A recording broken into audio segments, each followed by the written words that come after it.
Hey guys, Aiden here.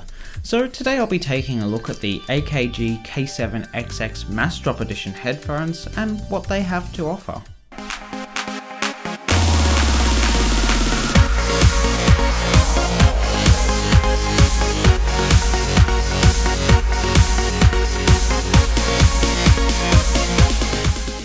So the K7XXs are a culmination of a partnership between AKG, a big popular manufacturer of headphones, and Massdrop, which is a company which organises group buys for niche products.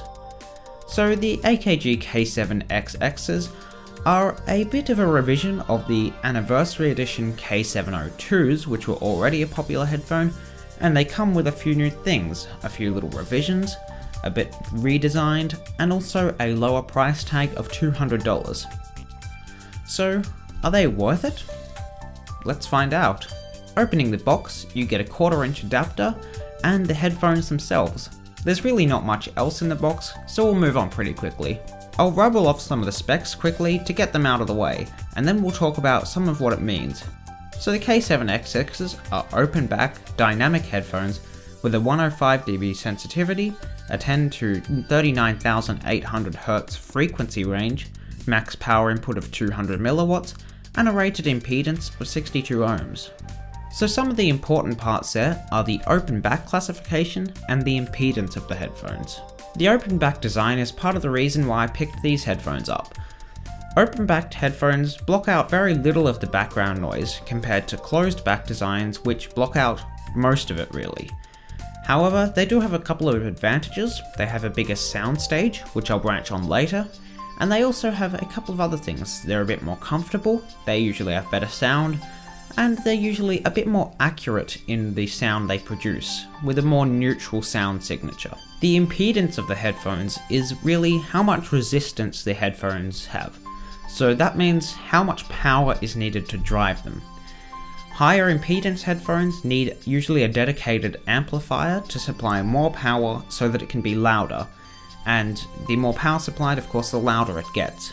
The 62 ohm rating on these headphones is a bit of a weird middle ground I find, as it's on the verge of needing an amp, but you can get away without one in most situations. I've found that the Scarlett 2i2 that I'm using has been enough power, and even onboard kind of audio on my phone and my computer in most situations has been loud enough for me, although that may vary depending on how loud you like your headphones or how quiet you do. So I don't find it's necessary for an amp for these headphones, but it can definitely improve it. Now I also tested these headphones with an Audio Engine D1 DAC, so I'll branch on that later compared to my Scarlett 2i2 with these. So design wise, the K7XXs have went for a sleek blackout design, compared to its siblings, kind of muted tones then with some bright accent colours. It has AKG branding on the headband and on the metal connector for the headband. On the sides of the headphones, it has a tasteful K7XX logo and the words limited edition and reference headphones. On the inside, it has a Massdrop logo and the serial number. They've altered the headband to be more comfortable by removing the weird ridges found on the Q701s, which make it sit a bit more naturally on your head. Now the ear pads on the K7XXs I have found to be insanely comfortable.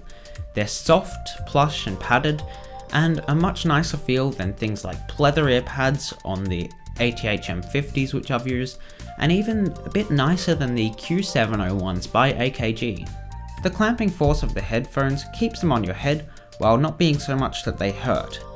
The comfortable headband, clamping force, and the soft ear cushions means that I've been able to wear these for hours with only minor head fatigue. Now the headphones are built pretty well. They're pretty lightweight, and actually so much so that you can occasionally forget they're on your head, but they don't feel kind of flimsy. They feel pretty well built, sturdy, and I feel like I could chuck them around without being worried that they'd break or snap.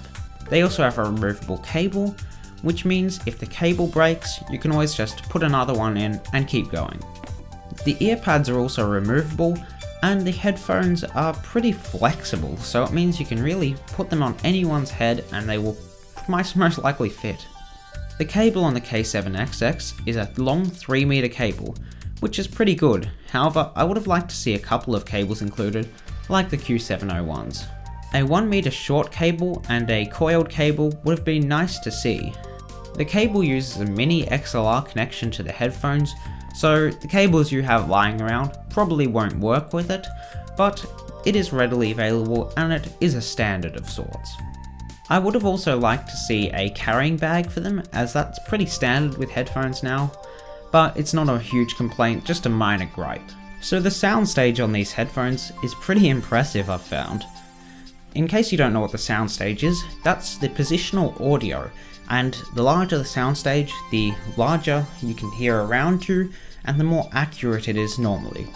So it's great for things like gaming, where you can hear exactly where the footsteps are and have a wide range of knowing where your opponents are, and for things like music, you can be more immersed, as it feels like you're really there and you can go, oh, there's the drums, there's the guitar, and it feels like you're really in the venue. So this can be really great and immersive, and something which I really enjoyed about these headphones.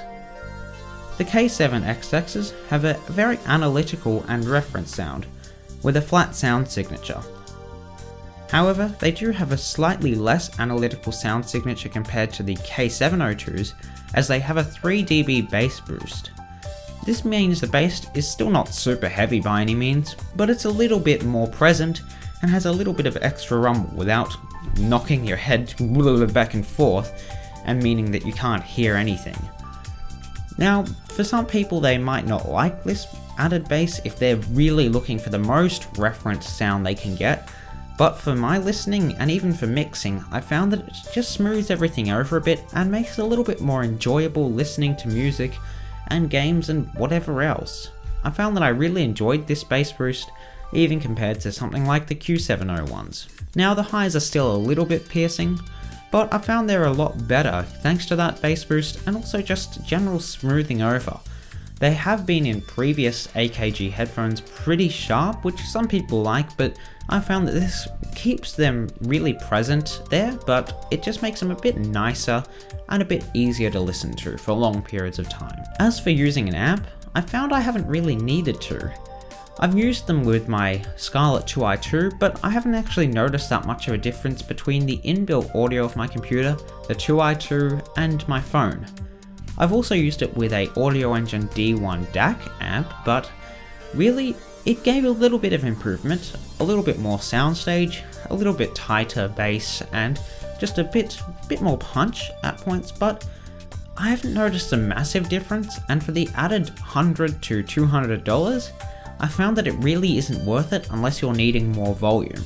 If you're buying it just for added sound quality, investing that money in a better headphone solution or speaker solution would really make more sense to me. So the K7XXs, in summary, are only a slight change from the K702s, with a visual redesign and some slight audio changes like a slight bass boost. They're a little thin on accessories, but in essence are a really strong pair of cans, with a pleasing if analytical sound signature, a super comfortable fit, and an aesthetically pleasing design. Every addition to these headphones, in my opinion, is a pretty solid one and improves them, with not really anything taking away from it. They make a solid pair of headphones for $200, so if you can get your hands on them, they're definitely worth your time. So thanks for watching guys, feel free to subscribe for more content like this, and like or dislike the video. Also, feel free to comment down below if you have any feedback or questions for me, and also tell me if you're interested in a follow-up video comparing these headphones to the Q701s, as I can do that, and if you guys want it, I'm definitely happy to make that. Also, if you want to hit me up somewhere other than the YouTube comments, then feel free to talk to me over on Twitter. I'll have the link in the description, and if you've got any other feedback for me or anything, just feel free to leave it, as I love hearing from you guys. So, I guess I'll see you in the next one. Bye.